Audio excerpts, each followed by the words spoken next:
حضرت محمد صلی اللہ علیہ وسلم کی عمر مبارک جب 7 برس ہوئی تو آپ صلی اللہ علیہ وسلم کی آنکھیں دکھنے لگیں۔ آپ صلی اللہ علیہ وسلم کے دادا آپ صلی اللہ علیہ وسلم کو ایک یہودی طبیب کے پاس لے کر گئے، مگر اس نے دروازہ نہ کھولا۔ لوگوں نے بتایا کہ یہودی طبیب 6 ماہ میں صرف ایک بار دروازہ کھولتا ہے۔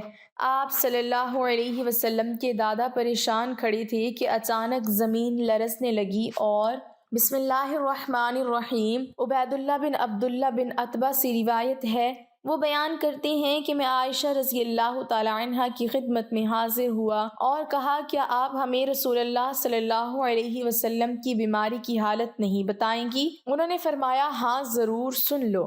آپ صلی اللہ علیہ وسلم کا مرض بڑھ گیا تو آپ صلی اللہ علیہ وسلم نے دریافت فرمایا کہ کیا لوگوں نے نماز پڑھ لی؟ ہم نے عرض کیا جی نہیں یا رسول اللہ، لوگ آپ کا انتظار کر رہے ہیں۔ آپ صلی اللہ علیہ وسلم نے فرمایا میرے لیے ایک لگن میں پانی رکھ دو۔ عائشہ رضی اللہ تعالی عنہا نے کہا کہ ہم نے پانی رکھ دیا اور آپ صلی اللہ علیہ وسلم نے بیٹھ کر غسل کیا۔ پھر آپ اٹھنے لگے لیکن بے ہوش ہو گئے۔ جب ہوش آیا تو پھر آپ نے پوچھا کیا لوگوں نے نماز پڑھ لی ہے؟ ہم نے عرض کیا نہیں یا رسول اللہ، لوگ آپ کا انتظار کر رہے ہیں۔ آپ صلی اللہ علیہ وسلم نے پھر فرمایا لگن میں میرے لیے پانی رکھ دو۔ عائشہ رضی اللہ تعالی عنہا فرماتی ہیں کہ ہم نے پھر پانی رکھ دیا اور آپ صلی اللہ علیہ وسلم نے بیٹھ کر غسل فرمایا، پھر اٹھنے کی کوشش کی لیکن دوبارہ بے ہوش ہو گئے۔ جب ہوش آیا تو پھر یہی فرمایا کیا لوگوں نے نماز پڑھ لی ہے؟ ہم نے عرض کیا کہ نہیں یا رسول اللہ، لوگ آپ کا انتظار کر رہے ہیں۔ آپ صلی اللہ علیہ وسلم نے پھر فرمایا لگن میں پانی لاؤ اور آپ صلی اللہ علیہ وسلم نے بیٹھ کر غسل کیا، پھر اٹھنے کی کوشش کی لیکن پھر بے ہوش ہو گئے۔ پھر جب ہوش آیا تو آپ صلی اللہ علیہ وسلم نے پوچھا کیا لوگوں نے نماز پڑھ لی ہے؟ ہم نے عرض کیا نہیں یا رسول اللہ، وہ آپ کا انتظار کر رہے ہیں۔ لوگ مسجد میں عشاء کی نماز کے لیے بیٹھے ہوئے نبی کریم صلی اللہ علیہ وسلم کا انتظار کر رہے تھے۔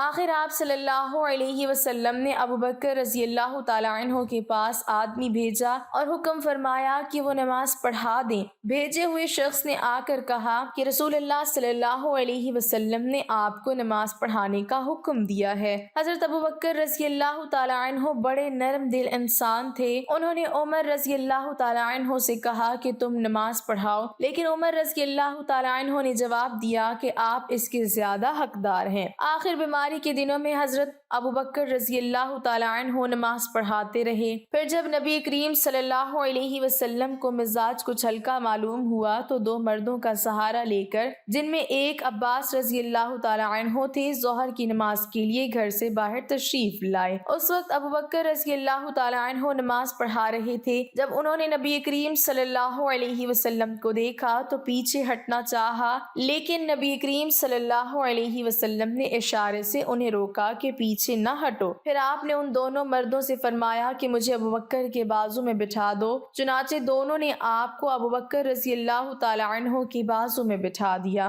راوی نے کہا پھر ابوبکر رضی اللہ تعالی عنہ نماز میں نبی صلی اللہ علیہ وسلم کی پیروی کر رہے تھے اور لوگ ابوبکر رضی اللہ تعالی عنہ کی پیروی کر رہے تھے۔ نبی کریم صلی اللہ علیہ وسلم بیٹھے بیٹھے نماز پڑھ رہے تھے۔ عبید اللہ کہتے ہیں کہ پھر میں عبداللہ بن عباس رضی اللہ تعالی عنہ کی خدمت میں حاضر ہوا اور عرض کیا کہ عائشہ رضی اللہ تعالی عنہا نے نبی کی بیماری کے بارے میں جو حدیث بیان کی ہے کیا وہ میں آپ کو سناؤں؟ انہوں نے فرمایا کہ ضرور سناؤ۔ میں نے یہ حدیث سنا دی تو انہوں نے کسی بات کا انکار نہیں کیا، صرف اتنا کہا کہ کیا عائشہ رضی اللہ تعالی عنہا نے ان صاحب کا نام بھی تم کو بتایا جو عباس رضی اللہ تعالی عنہ کے ساتھ تھے؟ میں نے کہا نہیں۔ آپ رضی اللہ تعالی عنہ نے کہا وہ علی رضی اللہ تعالی عنہ تھے۔ حضرت صلی اللہ علیہ وسلم کے ایک صحابی رضی اللہ تعالی عنہ سخت بیمار ہو گئے، شدت ضعف کی وجہ سے اٹھنے بیٹھنے سے بھی معذور ہو گئے۔ حضور پاک صلی اللہ علیہ وسلم عیادت کے لیے ان کے گھر تشریف لے گئے۔ بیمار صحابی نے جب آپ صلی اللہ علیہ وسلم کو دیکھا تو خوشی سے نئی زندگی محسوس کی اور ایسا معلوم ہوا کہ جیسے کوئی مردہ اچانک زندہ ہو گیا ہو۔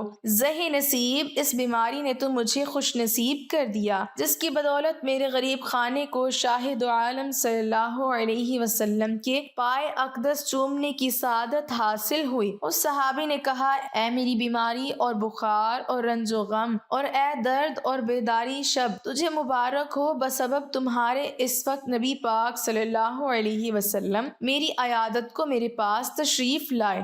جب آپ صلی اللہ علیہ وسلم ان کی عیادت سے فارغ ہوئے تو آپ صلی اللہ علیہ وسلم نے ارشاد فرمایا، تمہیں کچھ یاد ہے کہ تم نے حالت صحت میں کوئی نامناسب دعا مانگی ہو؟ انہوں نے کہا، مجھے کوئی یاد نہیں آتا کہ کیا دعا کی تھی۔ تھوڑے ہی وقفے کے بعد حضور صلی اللہ علیہ وسلم کی برکت سے ان کو وہ دعا یاد آ گئی۔ صحابی نے عرض کیا کہ میں نے اپنے اعمال کی کوتاہیوں اور خطاؤں کے پیش نظر یہ دعا کی تھی کہ اے اللہ، وہ عذاب جو آخرت میں آپ دیں گے وہ مجھے اس عالم دنیا میں دے دے تاکہ عالم آخرت کے عذاب سے فارغ ہو جاؤں۔ یہ دعا میں نے بار بار مانگی یہاں تک کہ میں بیمار ہو گیا اور یہ نوبت آ گئی کہ مجھ کو ایسی شدید بیماری نے گھیر لیا کہ میری جان اس تکلیف سے بے آرام ہو گئی۔ حالت صحت میں میرے جو معمولات تھے، عبادت و ذکر الہی اور وظائف کرنے سے عاجز اور مجبور ہو گیا۔ برے بھلے اپنے بیگانے سب فراموش ہو گئے۔ اب اگر آپ صلی اللہ علیہ وسلم کا روح اقدس نہ دیکھتا تو بس میرا کام تمام ہو چکا تھا۔ آپ صلی اللہ علیہ وسلم کے لطف و کرم اور غمخواری نے مجھ کو دوبارہ زندہ کر دیا ہے۔ اس مضمون دعا کو آپ صلی اللہ علیہ وسلم نے سن کر ناراضگی کا اظہار فرمایا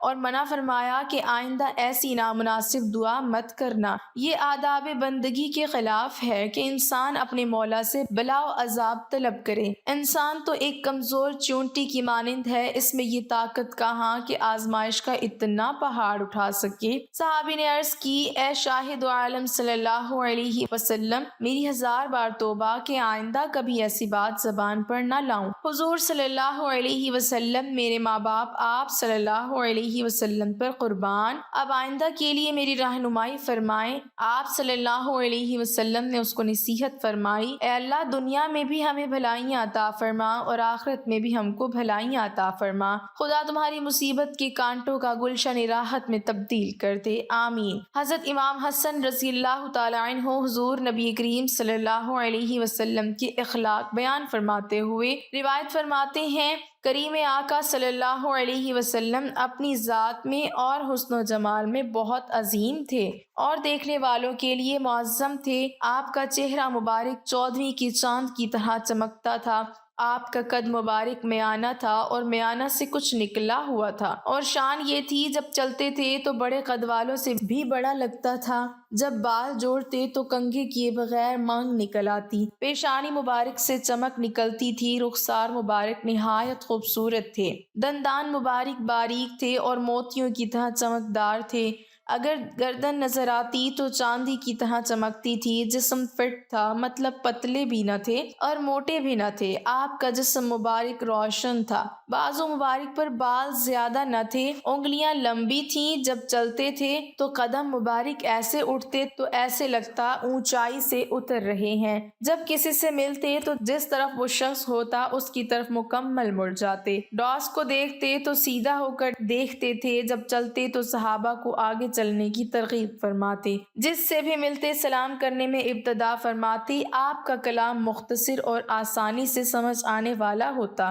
آپ کی طبیعت میں اصلاح نرمی تھی، مزاج میں کوئی سختی نہ تھی، اللہ کی نعمت یا کسی تھوڑی سی بھلائی پر تعریف فرماتے، حق کی مخالفت اور باطل کو برداشت نہ کرتے، اپنے نفس اور اپنی جان کے لیے کبھی غصہ نہ فرماتے اور اپنی ذات کے لیے کبھی انتقام نہ لیتے، گفتگو میں ہاتھوں سے اشارہ فرماتے، خوشی کے عالم میں چہرہ نیچے فرماتے اور مسکراتے۔ بے چینی بھی ایک بڑا روگ بن چکی ہے، کسی کو رزق میں فراوانی کے باوجود بے چینی ہے اور تسکین قلب نہیں، کوئی بچوں کے مستقبل سے خوف کھاتا ہے اور بے چین رہتا ہے۔ دیکھا جائے تو بے چینی کا مطلب ہے کہ انسان کو تسکین قلب میسر نہیں۔ تسکین قلب ایک نعمت اور رحمت ہے، لیکن جب یہی انسان کو میسر نہ آئے تو ایسے جینے میں کوئی لطف نہیں رہتا۔ حضور نبی کریم صلی اللہ علیہ وسلم کی عمر مبارک جب 7 برس کی ہوئی تو سرکار کی آنکھیں دکھنے لگیں۔ آپ صلی اللہ علیہ وسلم کے دادا حضرت عبد المطلب نے آپ کا بڑا علاج کرایا، مگر آپ صلی اللہ علیہ وسلم کی آنکھیں ٹھیک نہیں ہوئیں۔ حضرت عبد المطلب بڑے پریشان کہ اب کیا کیا جائے۔ بڑا علاج کرایا لیکن پوتا ٹھیک نہیں ہو رہا۔ آپ پریشان بیٹھے سوچ رہے تھے کہ کسی جاننے والے نے کہا کہ اے سردار مکہ، پریشان نہ ہو، مکہ شریف کے قریب عکاظ بازار ہے، اس بازار کے ساتھ ایک طبیب کا گھر ہے، بڑا قابل ہے، وہ دوائی بھی دے گا اور آپ کے پوتے کو دم بھی کرے گا، یہ یقیناً ٹھیک ہو جائے گا۔ ہم نے کئی مرتبہ اس کو آزمایا ہے۔ حضرت عبد المطلب بڑے خوش ہوئے۔ آپ نے حضور اکرم صلی اللہ علیہ وسلم کو ساتھ لیا۔ اس طبیب، اس راہب کے پاس تشریف لے گئے۔ شام کا وقت تھا۔ آپ اس کے مکان پر پہنچے، دروازہ بند تھا۔ آپ نے وہاں کے لوگوں سے اس طبیب راہب کے بارے میں پوچھا کہ وہ کیسا ہے۔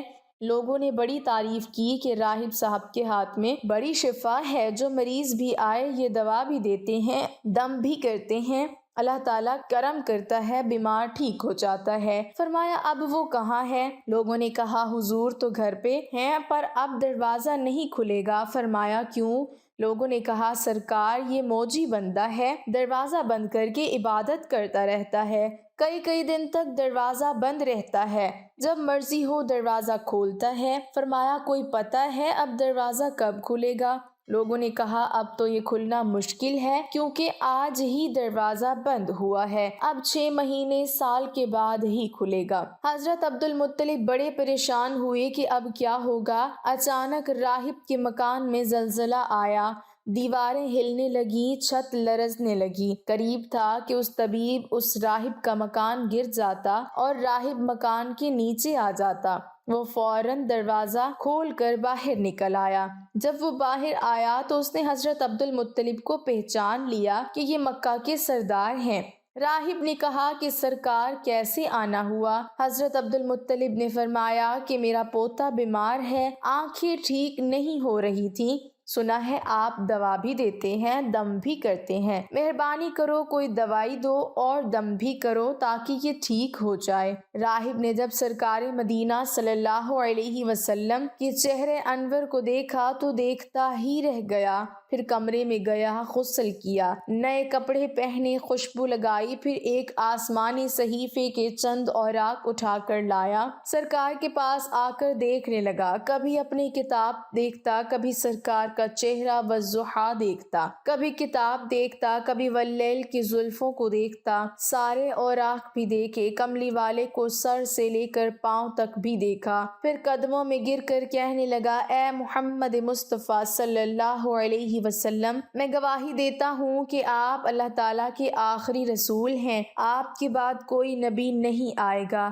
عظمت مصطفیٰ پر قربان کہ ابھی اعلان نبوت نہیں فرمایا، لیکن راہب پہلے کلمہ پڑھ کر گواہی دے رہا ہے۔ حضرت عبد المطلب راہب کی بات سن کر بڑے خوش ہوئے، پھر فرمایا راہب صاحب جس کام کے لیے میں حاضر ہوا ہوں وہ جلدی کریں۔ راہب نے کہا کون سا کام؟ فرمایا میرے پوتے کو دوا بھی دو اور دم بھی کرو تاکہ اس کی آنکھیں ٹھیک ہو جائیں۔ راہب نے کہا حضرت آپ کیا کہہ رہے ہیں، میں اس کا علاج کروں؟ حضرت عبد المطلب نے فرمایا راہب صاحب میں تو آیا ہی اسی خاطر ہوں۔ راہب کی آنکھوں میں آنسو آ گئے اور کہا سرکار آپ نے محمد عربی صلی اللہ علیہ وسلم کی عظمت کو سمجھا ہی نہیں، آپ طبیب کو مریض کے پاس لے آئے ہیں، مقدس کو گناہگار کے پاس لے آئے ہیں، شفائے کائنات کو مرض مجسم کے پاس لے آئے ہیں، داتا کو بھکاری کے پاس لے آئے ہیں، مختار کو مجبور کے پاس لے آئے ہیں، نبی کو امتی کے پاس لے آئے ہیں۔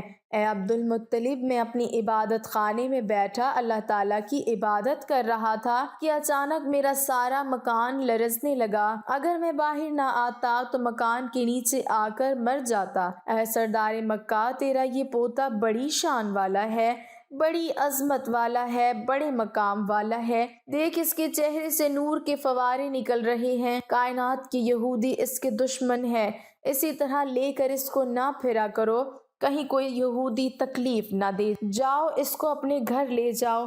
حضرت عبد المطلب نے فرمایا، راہب صاحب آپ نے میری بڑی رہنمائی فرمائی، شکریہ، لیکن اصل مسئلہ تو اپنی جگہ رہا، جس مقصد کے لیے میں آیا تھا وہ تو حل نہ ہوا۔ تو راہب نے مسکرا کر کہا، اے سردار مکہ، ان کی آنکھوں کا علاج خود انہی کے پاس موجود ہے، تمہیں پتہ ہی نہیں؟ فرمایا، کہاں ہے علاج؟